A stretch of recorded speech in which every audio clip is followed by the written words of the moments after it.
ಪ್ರೀತಿಯುಳ್ಳ ದೇವ ಮಕ್ಕಳೇ, ನಿಮ್ಮೆಲ್ಲರನ್ನ ನೋಡುವುದರಲ್ಲಿ ನಾನು ಬಹಳ ಸಂತೋಷವುಳ್ಳವನಾಗಿದ್ದೇನೆ. ಶುಭವಾರ್ತೆ ಎಂಬ ಈ ಕಾರ್ಯಕ್ರಮವನ್ನು ವೀಕ್ಷಿಸ್ತಾ ಇರುವಂಥ ನಿಮ್ಮೆಲ್ಲರನ್ನ ದೇವರು ಧಾರಾಳವಾಗಿ ಆಶೀರ್ವಾದ ಮಾಡಲಿ.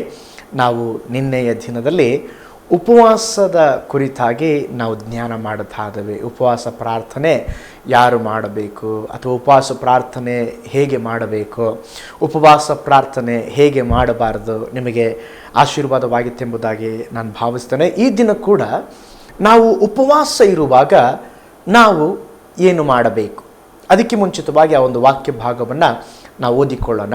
ಮತ್ತಾಯನ ಬರೆದ ಸುವಾರ್ತೆ 6ನೇ ಅಧ್ಯಾಯ 16ನೇ ವಾಕ್ಯ. ಇದಲ್ಲದೆ ನೀವು ಉಪವಾಸ ಮಾಡುವಾಗ, ಉಪವಾಸ ಪ್ರಾರ್ಥನೆ ಒಂದು ಆಯ್ಕೆ ಅಲ್ಲ, ನಾವೆಲ್ಲರೂ ಉಪವಾಸ ಪ್ರಾರ್ಥನೆಯನ್ನು ಮಾಡಲೇಬೇಕು.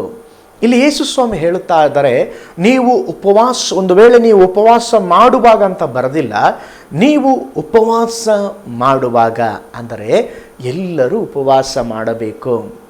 ವಿಶೇಷವಾಗಿ ಯೇಸುವನ್ನು ಅಂಗೀಕರಿಸಿಕೊಂಡಂಥ ಪ್ರತಿಯೊಬ್ಬರು ಉಪವಾಸ ಪ್ರಾರ್ಥನೆ ಮಾಡಬೇಕು. ಈ ದಿನ ನಾವು ಉಪವಾಸ ಪ್ರಾರ್ಥನೆಯಲ್ಲಿ ನಾವು ಏನು ಮಾಡಬೇಕು, ಉಪವಾಸ ಪ್ರಾರ್ಥನೆ ಮಾಡುವಾಗ ನಾವು ಏನು ಮಾಡಬೇಕೆಂಬಂಥ ಸಂಗತಿಗಳನ್ನು ನಾವು ನೋಡಲಿಕ್ಕಿದ್ದೇವೆ.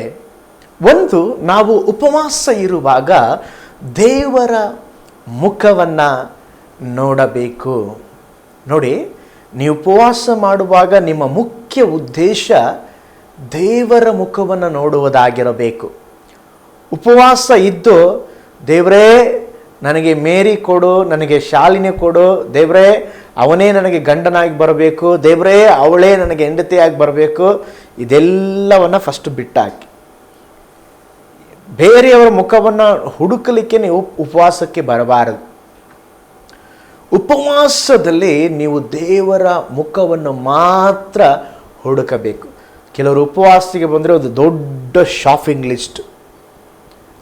ಉಪವಾಸ ಪ್ರಾರ್ಥನೆ ನಾವು ದೇವರು ನೋಡ್ಲಿಕ್ಕೆ ಬರಬೇಕು, ಆ ಶಾಪಿಂಗ್ ಲಿಸ್ಟ್ ಅಲ್ಲ. ಕೆಲವರು 5 ಪಾಯಿಂಟ್, ದೇವರೇ ನನಗೊಂದು 30-40 ಸೈಟ್ ಕೊಡಿ, ನನಗೊಂದು ಮಾರುತಿ ಕಾರ್ ಕೊಡ್ರಿ, ನನಗೊಂದು ಆಲ್ಟೋ ಒಂದು ಕಾರ್ ಕೊಡ್ರಿ, ಈ ಥರ ಲಿಸ್ಟ್ಗಳನ್ನು ಹಾಕಿಬಿಟ್ಟು ನಾವು ಉಪವಾಸ ಇರುವಂಥದ್ದಲ್ಲ. ಉಪವಾಸ ಅಂತ ಹೇಳಿದ್ರೆ ಇವೆಲ್ಲವನ್ನು ಬದಿಗೊಟ್ಟು, ಕರ್ತನೇ ನಾನು ನಿನ್ನನ್ನು ನೋಡಲಿಕ್ಕಾಗಿ ಬಂದಿದ್ದೇನೆ ಎಂಬುದಾಗಿ ದೇವರನ್ನು ನೋಡಬೇಕು.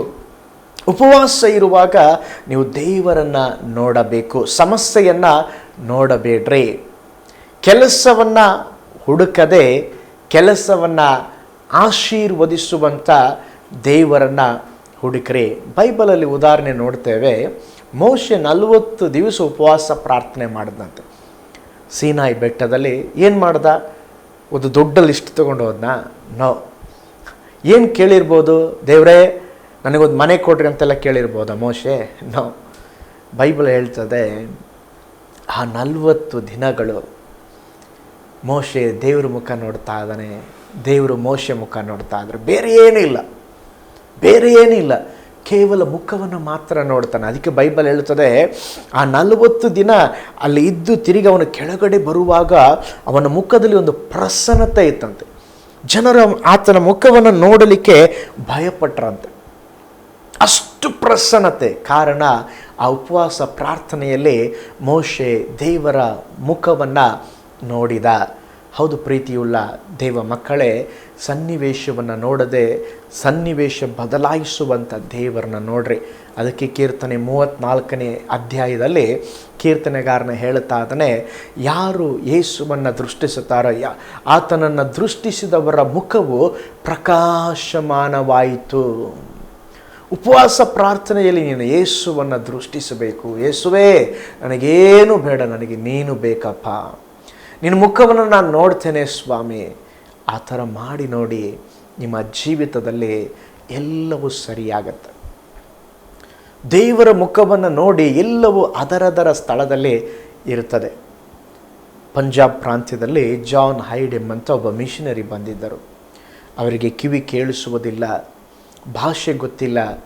ಅವರಿಗೆ ಗೊತ್ತಿದ್ದು ಒಂದೇ ಒಂದು, ಬೆಳಗ್ಗೆಯಿಂದ ಸಂಜೆವರೆಗೂ ಸಮಯ ಸಿಕ್ಕುವಾಗಲೆಲ್ಲ ದೇವರ ಮುಖವನ್ನು ನೋಡಿ ಪ್ರಾರ್ಥಿಸ್ತಾ ಇದ್ರು. ದೇವರ ಮುಖವನ್ನು ನೋಡಿ ಪ್ರಾರ್ಥಿಸ್ತಾ ಇದ್ರು. ಹೋಗಿ ಸುವಾರ್ತೆ ಸಾರಬೇಕು, ಭಾಷೆ ಗೊತ್ತಿಲ್ಲ. ಪ್ರಾರ್ಥನೆ ಮಾಡಿದ ಮೇಲೆ ಅವರ ಮುಖ ಪ್ರಕಾಶವಾಗ್ತಾ ಇತ್ತು. ಒಂದು ಎಲ್ಲಾದರೂ ಮಾರ್ಕೆಟಿಗೋ ಅಥವಾ ಬೀದಿಗೆ ಹೋಗಿ ಹಾಗೆ ನಿಂತ್ಕೊಳ್ಳುವಾಗ ಜನರು ಆ ಮುಖದಲ್ಲಿ ಇರುವಂಥ ಪ್ರಸನ್ನತೆಯನ್ನು ನೋಡಿ ಎಷ್ಟೋ ಜನರು ಕ್ರಿಸ್ತನಿಗೆ ತಮ್ಮ ಜೀವಿತವನ್ನು ಒಪ್ಪಿಸಿಕೊಟ್ಟಿದ್ದಾರೆ. ಹೌದು ಪ್ರಿಯರೇ, ಉಪವಾಸ ಇರುವಾಗ ನಾವು ದೇವರ ಮುಖವನ್ನು ನೋಡುವುದನ್ನು ಕಲಿಯಬೇಕು. ಎರಡನೇದಾಗಿ, ನಾವು ಉಪವಾಸ ಇರುವಾಗ ದೇವರನ್ನು ನಿಮ್ಮ ಜೀವಿತದಲ್ಲಿ ಮೊದಲ ಸ್ಥಾನದಲ್ಲಿಡ್ರಿ. ಮತ್ತಾಯನ ಬರೆದ ಸುವಾರ್ತೆ 6ನೇ ಅಧ್ಯಾಯ 33ನೇ ವಾಕ್ಯ ಹೇಳ್ತದೆ, ಮೊದಲು ದೇವರ ರಾಜ್ಯಕ್ಕಾಗಿಯೂ ನೀತಿಗಾಗಿಯೂ ತವಕಪಡ್ರೆ, ಇವುಗಳ ಕೂಡ ಅವೆಲ್ಲವೂ ನಿಮಗೆ ದೊರಕುವವು. ಉಪವಾಸ ಇರುವಾಗ ನೀವು ದೇವರ ಮುಖವನ್ನು ಹುಡುಕುವುದು ಮಾತ್ರವಲ್ಲ, ನಿಮ್ಮ ಜೀವಿತದಲ್ಲಿ ದೇವರಿಗೆ ಮೊದಲ ಸ್ಥಾನ ಕೊಡಬೇಕು. ನೀವು ದೇವರನ್ನು ಹುಡುಕುವಾಗ ನೀವು ಹುಡುಕುವ ಎಲ್ಲ ಕಾರ್ಯಗಳು ನಿಮ್ಮ ಹಿಂದೆ ಬರುತ್ತದೆ. ಬೈಬಲ್ ಹೇಳ್ತದೆ, ಮೊದಲು ದೇವರ ರಾಜ್ಯಕ್ಕಾಗಿ ನೀತಿಗಾಗಿ ತವಕಪಟ್ರೆ ಇವುಗಳು ಕೂಡ ಅವೆಲ್ಲವೂ ಅಂದರೆ ಏನು? ನೀವು ಯಾವುದಕ್ಕಾಗಿ ಕಾಯ್ತಾ ಇದ್ದೀರೋ, ಯಾವುದೆಲ್ಲ ನಿಮಗೆ ಬೇಕೋ, ನೀವು ದೇವರನ್ನು ಹುಡುಕುವಾಗ ಆ ಎಲ್ಲ ಕಾರ್ಯಗಳು ನಿಮ್ಮ ಹಿಂದೆ ಬರ್ತದೆ. ನನಗೆ ಪೇತ್ರನ ಸಂಭವ ನೆನಪಿಗೆ ಬರ್ತದೆ. ಅವನು ಆಶೀರ್ವಾದ ಹುಡುಕೊಂಡು ಹೋದ. ಮೀನು ಸಿಗುತ್ತೆ, ರಾತ್ರಿ ಎಲ್ಲ ಮೀನು ಹುಡುಕಿ ಒಂದು ಮೀನು ಸಿಗಲಿಲ್ಲ. ಏಸಪ್ಪ ಧೋನಿ ಕೇಳಿದ್ರು, ಧೋನಿ ಕೊಟ್ಟ. ಈಗ ಆ ಮೀನು ಹುಡುಕುವಂಥ ಅನುಭವನೇ ಅವನು ಬಿಟ್ಟಿದ್ದಾನೆ. ಬೈಬಲ್ ಹೇಳ್ತದೆ, ದೇವರು ಅವನಿಗೆ ಅವನ ಲೈಫಲ್ಲಿ ಅಷ್ಟು ಮೀನು ಸಿಕ್ಕೇ ಇಲ್ಲ, ಅಷ್ಟು ಮೀನನ್ನು ಕೊಟ್ಟರಂತೆ. ಯಾವಾಗ ಅವನು ಯೇಸುವಿನ ಶಬ್ದಕ್ಕೆ ಕಿವಿಗೊಟ್ಟು ತನ್ನ ಧೋನಿಯನ್ನು ಕೊಟ್ಟು ಯೇಸುವನ್ನು ಹಿಂಬಾಲಿಸಿದಾಗ. ಅದಕ್ಕೆ ದೇವ ಮಕ್ಕಳೇ, ಮೊದಲು ನಾವು ದೇವರ ರಾಜ್ಯವನ್ನು ಹುಡುಕಬೇಕು. ಉಪವಾಸ ಪ್ರಾರ್ಥನೆಯಲ್ಲಿ ದೇವರ ಮುಖ ಹುಡುಕುವುದನ್ನು ಕಲಿಯಿರಿ. ಒಬ್ಬ ಚಿಕ್ಕ ಹುಡುಗ ಹೋಟೆಲ್ಗೆ ಹೋದಂತೆ. ಅಂಕಲ್, ಚಟ್ನಿಗೆ ಎಷ್ಟು ದುಡ್ಡು ಅಂತ ಕೇಳಿದಂತೆ. ಆ ಓನರ್ ಹೇಳಿದಂತೆ, ಇಲ್ಲಪ್ಪ ಚಟ್ನಿ ಫ್ರೀ. ಇಡ್ಲಿಗೆ ಎಷ್ಟು ಅಂಕಲ್? 5 ರೂಪಾಯಿ. ಅಂಕಲ್, ನನಗೆ ಇಡ್ಲಿ ಬೇಡ, ಚಟ್ನಿ ಮಾತ್ರ ಕೊಡಿ. ಹೋಟೆಲ್ ಅವ್ರು ಹೇಳಿದಂತೆ, ನೀನು ಬುದ್ಧಿವಂತ ಅನ್ನಿಸ್ಬೇಡಪ್ಪ, ನಾನು ಅತಿ ಬುದ್ಧಿವಂತ, ಇಡ್ಲಿ ತೊಗೊಂಡ್ರೆ ಚಟ್ನಿ ಫ್ರೀ. ನೋಡಿ, ನಾವು ಮೊದಲು ಹುಡುಕಬೇಕಾದದನ್ನು ಹುಡುಕುವಾಗ ಬರಬೇಕಾದದ್ದು ತಾನೇ ಬರ್ತದೆ. ಕೆಲವರು ಉಪವಾಸ ಪ್ರಾರ್ಥನೆ ಬಂದರೆ ಸಾಕು, ದೊಡ್ಡ ಲಿಸ್ಟ್ ಮಾಡಿ ಅದನ್ನೇ ನೋಡ್ತಾ ಇರ್ತಾರೆ, ಅದನ್ನೇ ತಮ್ಮ ಪಾಕೆಟಲ್ಲಿ ಇಟ್ಕೊಂಡಿರ್ತಾರೆ.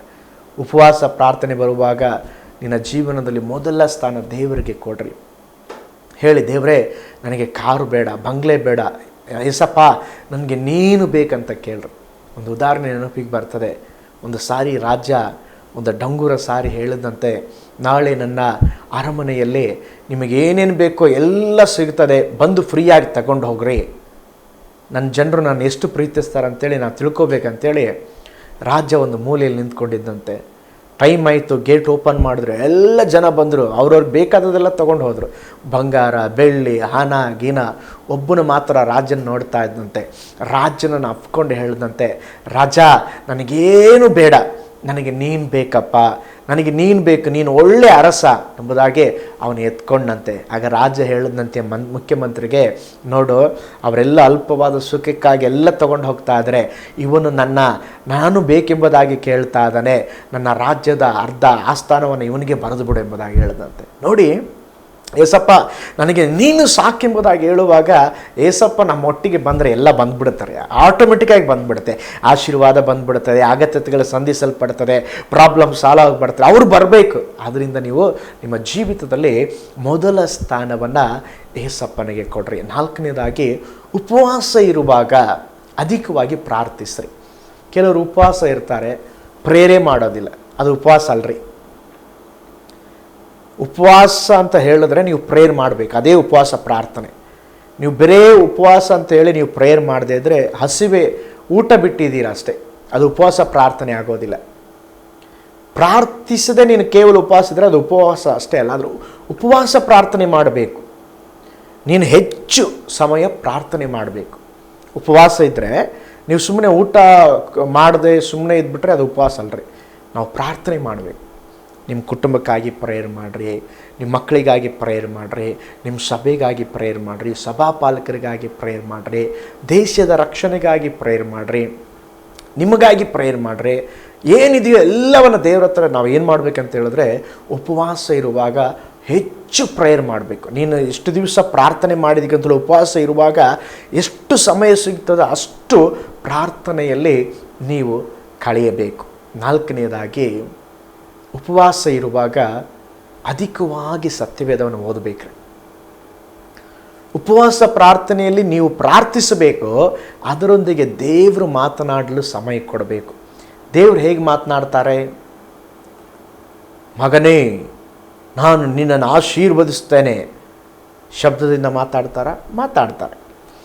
ಅದಕ್ಕಿಂತಲೂ ಹೆಚ್ಚಾಗಿ ಆಲ್ರೆಡಿ ದೇವರು ಮಾತಾಡಿದ್ದಾರೆ. ಎಲ್ಲಿದೆ ದೇವರು ಮಾತಾಡಿದ್ದು? ಬೈಬಲಲ್ಲಿದೆ.